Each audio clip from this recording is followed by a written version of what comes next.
مع السلامة في أماني شيخنا الله. Untuk kuatnya kita itu, salah satu yang perlu kita perbaiki cara pandang kita terhadap hidup itu sendiri. Jadi kehidupan tidak mungkin berubah. Kisah hidup yang kita lalui akan persis seperti apa yang Allah takdirkan. Kita tidak akan menjalani hidup di luar ketetapan Allah.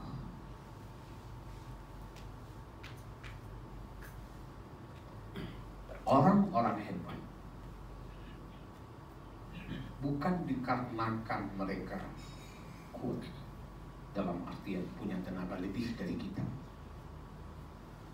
tetapi dikarenakan mereka amat bijak di dalam memandang sebuah persoalan.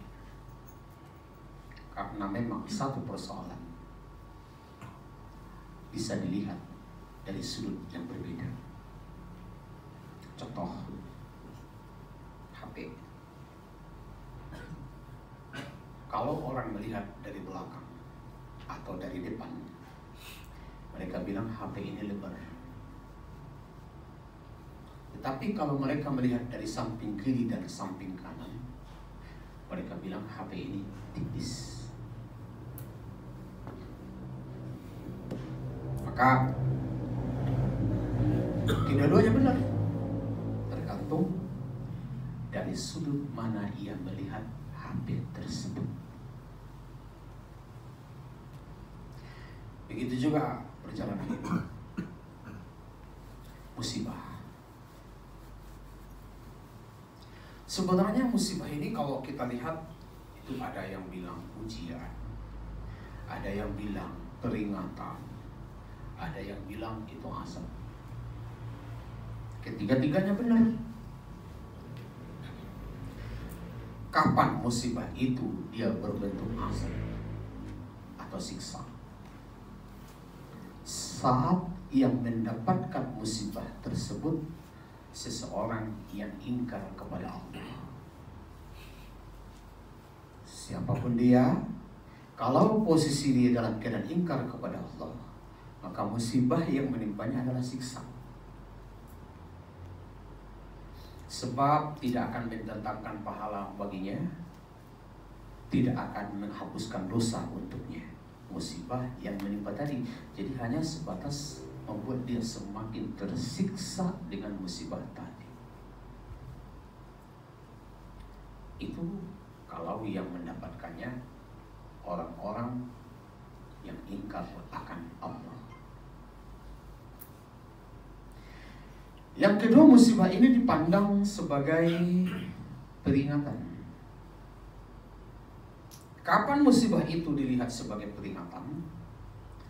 Apabila yang dapat musibah ini pelaku maksiat.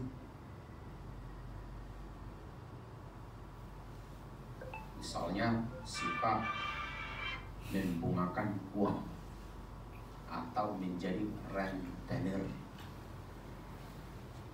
Lalu kemudian dia dapat musibah, kehilangan duit, kena rampok. Ini peringatan sama dia. Bila dia dari sini dapat hidayah, dia sadar ternyata selama ini caranya mencari duit salah. Tapi kalau nggak diberi hidayah, dia nggak kapok-kapok. Udah dikasih peringatan, nggak juga kapok-kapok. Atau seseorang yang dalam hidupnya kerjanya mabok, dan mabok, lalu kemudian dia dapat penyakit. Penyakit yang menimpanya ini juga peringatan. Dengan penyakit bisa dia bertobat atau semakin menjadi.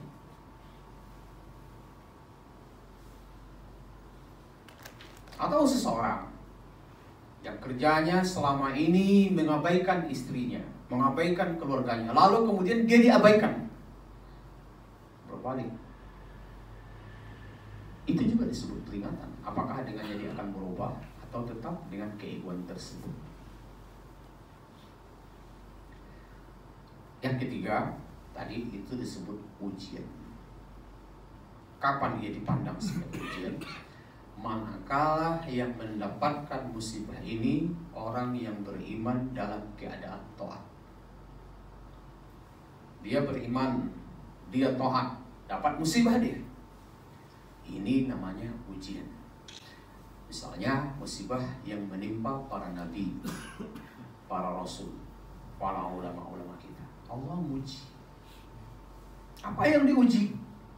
Keyakinan. Kita perhatikan surat 29 ayat 2. Bismillahirrahmanirrahim. Apakah manusia mengira bahwa mereka akan dibiarkan hanya dengan mengatakan kami telah beriman dan mereka tidak diuji? Lanjut satu ayat lagi. Dan sungguh kami telah menguji orang-orang sebelum mereka, maka Allah pasti mengetahui orang-orang yang benar dan pasti mengetahui orang-orang yang dusta. Ini dia. Maka kalau dalam posisi yang seperti ini, semakin tinggi keyakinannya atau semakin kuat keyakinannya berarti iman, dan semakin taat dia, boleh jadi musibahnya semakin berat. Jadi makanya jangan salah paham. Kok saya sesudah taubat, sesudah berubah dari preman menjadi orang baik, kok banyak aja musibah yang menimpa saya? Nggak apa-apa, lagi dites tuh. Ini serius nggak taubatnya?